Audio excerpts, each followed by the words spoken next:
एक समय की बात है। एक शहर में एक पिता और उसका जवान बेटा रहते थे। बेटा पढ़ा लिखा, समझदार और शहर में काफी मशहूर था। उसके बहुत सारे दोस्त थे, हर जगह उसका साथ देने वाले, हंसने बोलने वाले, जिन्हें देखकर बेटा अक्सर गर्व से कहता, देखिए पिताजी, मेरे कितने सारे दोस्त हैं, मैं कभी अकेला नहीं रह सकता। पिता मुस्कुराते, कुछ नहीं कहते, पर उनके चेहरे पर हमेशा एक गहरी शांति रहती थी। एक दिन पिता ने बेटे से कहा, बेटा, सुना है तेरे बहुत सारे दोस्त हैं, चल आज जरा उनकी सच्चाई भी परख लेते हैं। बेटा बोला, क्यों नहीं पिताजी, मेरे दोस्त जान देने को तैयार हैं मेरे लिए। पिता मुस्कुराए और बोले, ठीक है। रात के 2 बजे शहर की गलियां सुनसान थीं, कुत्तों के भौंकने की आवाजें और ठंडी हवा चल रही थी।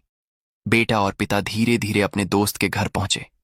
बेटे ने दरवाजा खटखटाया। पहली बार कोई जवाब नहीं, दूसरी बार सन्नाटा, तीसरी बार जोर से खटखटाया।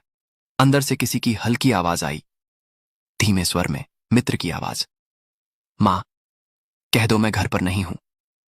बेटा सुनकर ठिठक गया, उसका चेहरा उतर गया। जिस दोस्त को वो सबसे करीबी समझता था, वो इस समय उसके साथ नहीं खड़ा होना चाहता था।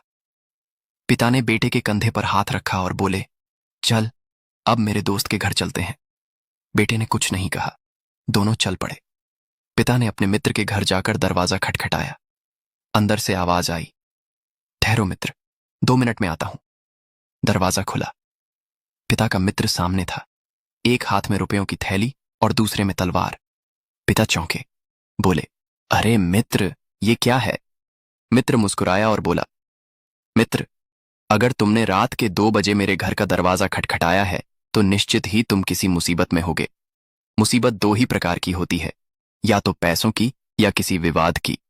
अगर पैसों की जरूरत है तो ये थैली ले लो, और अगर किसी से झगड़ा हुआ है तो ये तलवार, और मैं, दोनों तुम्हारे साथ हैं। ये सुनकर पिता की आंखों में आंसू आ गए। उन्होंने कहा, मित्र, मुझे किसी चीज की जरूरत नहीं थी, मैं तो बस अपने बेटे को मित्रता का असली अर्थ समझा रहा था। बेटा वहां खड़ा था, स्तब्ध, निःशब्द। उसकी आंखें भर आईं। आज उसे समझ आया कि सच्चे मित्र की पहचान क्या होती है। पिता ने बेटे का हाथ थामा और बोले, बेटा, जिंदगी में बहुत सारे दोस्त नहीं चाहिए, बस 2 सच्चे मित्र काफी हैं। एक कृष्ण, जो लड़ाई में शामिल न हो फिर भी जीत पक्की कर दे, और दूसरा कर्ण, जो हार सामने देखकर भी साथ न छोड़े।